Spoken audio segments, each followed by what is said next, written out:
আজকের ভিডিওটা বেশ কয়েকটা দিন আগেরই তোলা। তো ভিডিওটা এডিট করা হচ্ছিল না বিশেষ কয়েকটা কারণের জন্য, কারণ মাঝখানেই ঝড়টা এসেছিল, তো কয়েকদিন কারেন্টও ছিল না, তো এই সমস্তর জন্য হচ্ছিল না আর কি। আর এই ভিডিওটা কিন্তু এই ঝড়ের আগেই তোলা, মানে ঝড়টা যবে এসেছিল আর কি 26শে মে রাত্রিবেলা, এটা হচ্ছে তার দুদিন আগের ভিডিও। তো এখান থেকে তো আকাশ আগে কয়েকদিন থেকেই মেঘলা মেঘলা করছিল আর খুব ঝোড়ো হাওয়া দিচ্ছিল। তো চলুন আগে একবার ছাদটা আপনাদেরকে ঘুরিয়ে নিয়ে আসি, তারপরে আস্তে আস্তে আপনাদের সাথে আজকে কি করব না করব সেই গল্পটাই করি। তো আজকে আমার কাকা শ্বশুর, কাকি শাশুড়ি আর ননদ আসছে, মানে কাকি শাশুড়ি আর ননদ আগেই চলে এসেছে আর কাকা শ্বশুর আজকে আসছে। তো এখানে কয়েকটা দিন ওরা এখানে আমাদের সাথে থাকবে আর খুব আনন্দ করব।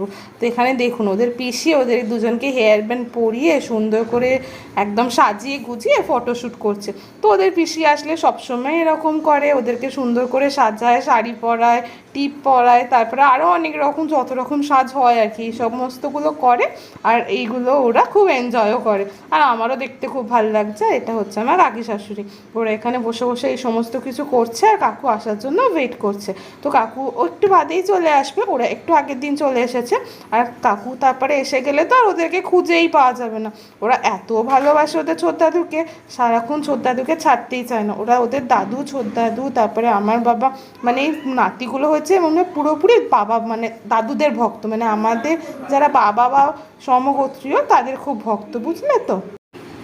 আর এখানে দেখুন কাকিমা এসেই কাজে লেগে গিয়েছে, সমস্ত সবজি যা কিছু হবে বলছে আমাকে দে, আমি আস্তে আস্তে বসে বসে কেটে কুটে জোগাড় করে এগিয়ে দিই, তাহলে তোদের সুবিধা হয়ে যাবে।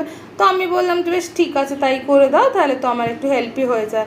এইদিকে আজকে মাংস হচ্ছে, তো রিনাদিকে এইদিকে বড় কড়াটা বের করেছি নামিয়েছি উপর থেকে, তো ওখানের মধ্যে পেঁয়াজ ভাজতে বসিয়ে দিয়েছি। আর তোমাকে বলেছি কি একটুখানি নাড়ো, আর আমি সমস্ত মাংস সমস্ত বাকি যা মশলাপাতি জোগাড় যন্ত্র সমস্ত কিছু করে নিয়ে চলে আসি। তো এই কড়াটা নামানোর পরে কি হয়েছে বলুন তো, একটু সুবিধা হয়েছে যে আমাদের যে রেগুলার রান্নার কড়াগুলো হয় না, সেখানে যদি 2-2.5 কিলোর মতো মাংস করা হয় বা 2 কিলো মতোও যদি মাংস করা হয়, সেই কড়াটায় না ভালো করে কষা যায় না, মানে ভালো করে কষা হওয়ার আগেই মাংসটা সেদ্ধ সেদ্ধ হয়ে যায়, যেহেতু ভালো করে জল মরে না। তো একটু যদি বেশি পরিমাণে মাংস হয় তখন এই বড় কড়াটাকে নামাতে হয়। ইচ্ছা আছে এর থেকে এক সাইড ছোটো একটু কড়া কিনবো, কারণ এই কড়াটা আমার মাংসের তুলনায় অনেক বড় হয়ে গিয়েছে। আর আকাশটা দেখছেন কীরকম ঘোর করে এসেছে, এখনও আসতে বৃষ্টি দেরি ছিল যখন এই ভিডিওটা করেছিলাম তখনের থেকে, কিন্তু হলে কি হবে আকাশ পুরো ঘোর করে দিয়েছে আর খুব হাওয়াও দিচ্ছিল। এখন একটুখানি থম মেরে থাকলেও সবসময় কিন্তু খুব খুব জোর জোর হাওয়া দিচ্ছে। তো আমরা যখনই সুযোগ পাচ্ছি একটুখানি ছাদে চলে আসছি।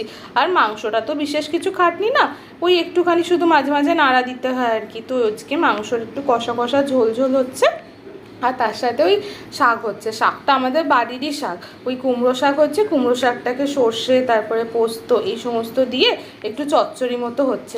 আর শাকটা ভীষণ ভালো হয় জানেন তো ওই প্রসেসে রান্না করলে। তো এখানে একটু পেঁয়াজ ফোড়নও দেওয়া হয়েছে, এই পেঁয়াজটাকে দিয়ে ভালোভাবে আগে একটুখানি ভেজে নিয়ে তারপরে ওই সর্ষে পোস্ত এইগুলোকে দিয়ে ভালো করে একটুখানি নেড়ে নেওয়া হচ্ছে।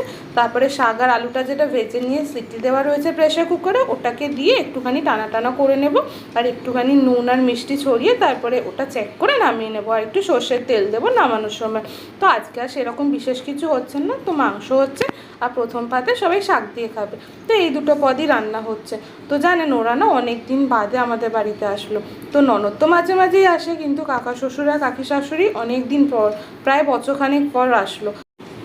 কবে থেকে বলছে আসার কথা, কিন্তু কিছুতেই ওদের আর সময় হয়ে উঠছিল না।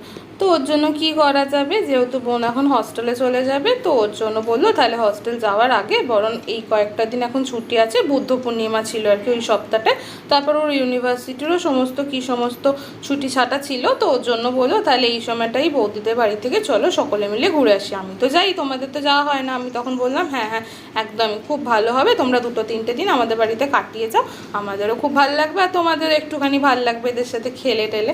তো এই হয়েছে কথা। এখানে ভাত তো ফুটেই উঠেছে, আর এখানে না মাংসটা প্রায় সেদ্ধ হয়েই এসেছে, কিন্তু আলুগুলো এত নরম, যেহেতু চন্দ্রমুখী আলু দিয়ে করেছি ওই জন্য গলে যাচ্ছে। তো ওই জন্য আলুগুলোকে আগে খুঁজে খুঁজে তুলে নিচ্ছি, কারণ নয়তো না ঝোলটাও গাঢ় হয়ে যাবে আর আলুগুলোও তারপরে খুঁজে পাওয়া যাবে না। তো ওর জন্য আগে ঝোলটাকে মধ্যে থেকে আলুগুলোকে আলাদা করে নিতে বললাম রিনাদিকে, আর তারপরে মাংসটা আর একটুখানি চাপা দিয়ে হতে দেবো, আর হয়ে গেলে পরে তারপরে এই গরম মশলা গুঁড়ো একটু হালকা করে ঘি ছড়িয়ে নামিয়ে নেবো। এই দেখুন আলুগুলোকে তুলে নিয়েছি, আলুগুলো একদম ভেঙে ভেঙে টুকরো টুকরো হয়ে গিয়েছে। জানেন 2-1 দিন আগে একটু দেশি চিকেন করেছিলাম, তার আর ভিডিওটা করা হয়ে ওঠেনি, তাই জন্য আপনাদের সাথে শেয়ারও করা হয়ে ওঠেনি। আর দেশি চিকেনটা এত দুর্ধর্ষ খেতে হয়েছিল, এত টেস্টি হয়েছিল যে ভীষণ ভালো লেগেছিলো। তো ওর রান্নাটাও একদিন আপনাদের সাথে ইচ্ছা রয়েছে শেয়ার করার, আর আগামী দিনের ভিডিওগুলো আপনাদের সকলের সাথে শেয়ার করব। তো আজকের ভিডিওটা এইটুকুই, সকলের সাথে খুব শীঘ্রই দেখা হচ্ছে। সকলে খুব ভালো থাকবেন, সুস্থ থাকবেন, সাবধানে থাকবেন। ধন্যবাদ।